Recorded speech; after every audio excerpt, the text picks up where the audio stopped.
What has working for Leave No Trace for the past couple of years taught me, and what has that made me change in my life?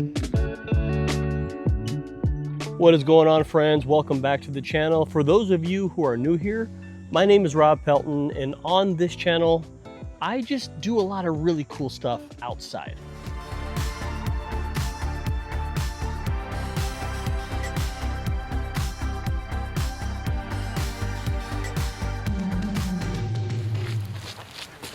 In today's video, we're going to talk about the things that I have learned while working for Leave No Trace.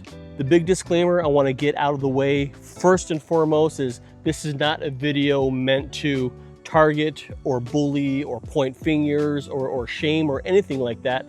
It's just about the things that I have learned and what has caused me to make some subtle changes to kind of help take care of this amazing place we call Earth. And also, to be clear, I'm not one of these like tree hugging environmentalists, like extremists, not at all. I just know that I value these natural spaces. I value these public lands because all this nature stuff that we're enjoying and being outside in, there's no substitute for it. They're not making any more of it. And these natural places really are the most inclusive spaces that we have. Just a little bit of background about working for Leave No Trace. My partner Janelle and we are on the Leave No Trace education team, and we are considered traveling trainers because it's our job to travel the country, right, all year and work with land management agencies. So on a federal level, we work with National Park Service, U.S. Forest Service. We'll work with the Bureau of Land Management, Army Corps of Engineers, these kinds of federal agencies, but also down to the local level as well. We work a lot with state parks, volunteer groups in cities and different towns. So our message kind of is everywhere and it is available to everyone. And a brief history about Leave No Trace in general. A lot of people know the term Leave No Trace, pack it in, pack it out, leaving better than what you found. You know, we've heard these things. But Leave No Trace is an actual nonprofit organization based out of Boulder, Colorado, been around for over 30 years, and we have a presence in over 90 countries. So the message is there, and we live in this education space. So as we've traveled and hosted workshops and done research and just learned about our job and learned about the effects that people have while they're out there in these outdoor natural spaces, we're learning that visitation in these open areas are on the rise, which is a great thing. Our goal is to get everyone outside. We want people outside on the trails, biking, hiking, canoeing, any activity you can think of outside. But while people are out there visiting these places, any little thing that we all can do collectively will actually help take care of these outdoor spaces as well. Some of the eye-opening things that I have learned is how much trash is spread everywhere. And this seems to be a universal concern literally everywhere. And when I say trash, yeah, I mean, there's papers and candy wrappers and all these kinds of things. But the biggest one, the biggest eye-opening stat that I learned is plastic. Plastic was originally designed to be cheap and durable. Mission accomplished. It is cheap and it is durable. So durable, in fact, that if a plastic water bottle or a plastic fork was thrown into the middle of the woods and no one touched it, these things will never decompose. Yes, they'll break down, they'll get brittle, and they'll get smaller and smaller, but they'll never actually decompose. They'll never turn into dirt, they'll never turn into sand. They'll always stay plastic, they just get smaller. So we've heard about the phenomena of microplastics, right? But we are now in the nanoplastic realm. And these nanoplastics are in literally everything from our water, air, earth. I mean, it is everywhere. And unless we do something about it, these plastics could be a huge issue, because we also don't know the long-term effects about having nanoplastics in our body. So to break it down to the essence of this video, some of the things I learned about sustainability is, one, when you're outdoors enjoying these natural spaces, you can do just very minimal things to help keep these places natural and keep them healthy. Not only the plants, but the animals as well. The big thing would be to literally pack it in, pack it out. You bring in a lunch, pack out all your garbage. Can you repackage food at home to help minimize that waste? Then that's something that you may do. But at the end of the day, if you produce any garbage, make sure that that garbage goes into a proper trash receptacle. What we don't want is these pieces of trash just being left out in nature, because if no one ever picks them up, a lot of these things could literally be there forever. So some of the things that we have done based on the knowledge is replacing single-use items. What do I mean by that? Single-use water bottles, these plastic water bottles. Like, there are 50 billion of these sold in the US every year, which is a crazy stat. And if this was drank and then tossed on the side of the trail, this plastic bottle would literally be there in some form forever. So the best way that we found to help with this is, instead of buying these, simply just use a reusable water bottle, right? So if you use a reusable water bottle, if everyone did, we can save 156 plastic water bottles per person every year in the US. Now, does that mean that if you have plastic water bottles, it's the end of the world? No, drink it, reuse it maybe, but just make sure it gets tossed appropriately. Yes, I understand that things end up in a landfill, but those landfills are an impact that are already established.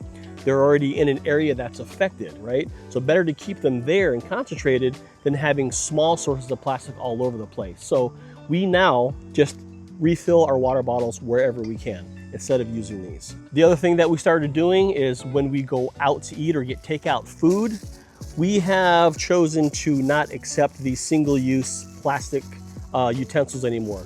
Forks, spoons, knives. We leave these, we say no thanks, we give them back, let them do what they want. What we end up doing instead is we'll just use and bring our own pair of reusable utensils. Yes, I understand these are plastic, but these are durable and these are designed to be reused. We can use this hundreds, thousands of times instead of using a single-use fork or knife or spoon every single time. That will help cut down on the use of those things. And in that same venue of eating out, a lot of times we have leftovers, and these things, whether they're styrofoam or plastic, they are given away by the billions probably, and these end up a lot of the times outside in our natural areas, and we don't want to do that. These things will stay there forever. So it may feel weird initially, but simply keeping a reusable takeout container with you is the way to go. Keep it in here, pack it. It fits in our cooler better, it's durable, and more importantly is you can just reuse these things. Like I said, after a couple of times of bringing it in yourself, it's not weird anymore. You might get some looks, but you know what? Who cares? You're keeping this out of our natural spaces. Another thing we try to cut down on would be the use of like Ziploc type of bags. Now, Ziplocs are great for packaging things, for repackaging food, to freezing things. These things are great, but a lot of the times these end up outside as well, and these, like I said, will stay there forever. So we try to minimize our use. So if we do have to use this, we have opted for a reusable silicone bag for food storage. You can put fruit, meat, all kinds of stuff in here, and when you're done with it, you can wash it out, reuse it, and since it's silicone, it's very high heat resistant as well. Now, we still use Ziplocs every once in a while, but we be sure to discard them appropriately. We're very, very mindful of all of our trash, because the ultimate goal, as I've said so many times, is we just don't want this to end up in the outdoors. And lastly, this is another really, really big one. These plastic bags that we all have a billion of, whether it's in our car, under our kitchen sinks, these things are an absolute nightmare. Now, we understand they're convenient. You go to a store, you can drop them in your bag. They're great and very, very convenient. But these things literally end up everywhere, in our water sources, in our woods, in our vegetation, and they tangle up so many things. And I know for recycling, these things tangle up and jam up recycling machinery constantly. So if you have a bunch of aluminum cans and you throw it in your recycle bin in a bag like this, they won't recycle it. They will just literally throw this in a landfill, because these things will tangle up recycle equipment like crazy. And then in addition to that, it's plastic. It's going to be around for a very, very, very long time. And so the obvious choice is reusable grocery bags. We live in Minneapolis, and if you want to use these in Minneapolis, they charge you 10 cents a piece for these bags. So just ditch these bags and start using the reusable ones instead. You can, if they rip, you can sew them, you can wash them if they get dirty. And I think eventually, if people just start using more of these, stores will stop offering these and they will no longer be a problem, or at least less of a problem. So the ultimate goal here is to make little differences in our own lives, in your own life, just to help minimize the effect that these have in our natural spaces. And I always think of like the woods and things like that, but most of these things eventually end up in our waterways. And water is kind of important. So this is just a quick little video just to show you what we've learned and how much impact we have by being in these outdoor spaces. Because keep in mind, you know, all these natural green spaces that we enjoy, they're valuable because they're clean and they're accessible. But if they turn into a dump, they're no longer going to be valuable, they're no longer going to be healthy, and there is no other planet we can move to. So when you're out there in your everyday lives, a couple of little substitutions here and there, and just being a little bit more mindful of where the corner of your wrappers go, or your cans, or any trash you produce, as long as they end up in some kind of actual trash receptacle instead of loose outside, we will all be the better for it. But like I said before, this is not a video to be preachy. It's just things that we have noticed and observed and decided to make the change in our own lives just to do our small part. Because if you do your small part, we can see a very, very big effect in the right way for this planet and for everyone who lives in it. So if you have any solutions that you're doing in your everyday life to help this sustainability effort, leave those solutions down in the comment area below. That way when people read them, they can think of things they can do in their lives to help this effort as well. But in the meantime, if you haven't already, be sure to get outside, find your own adventure, enjoy this big, beautiful world, and take care of it at the same time. Thanks so much for watching. We'll see you on the next one.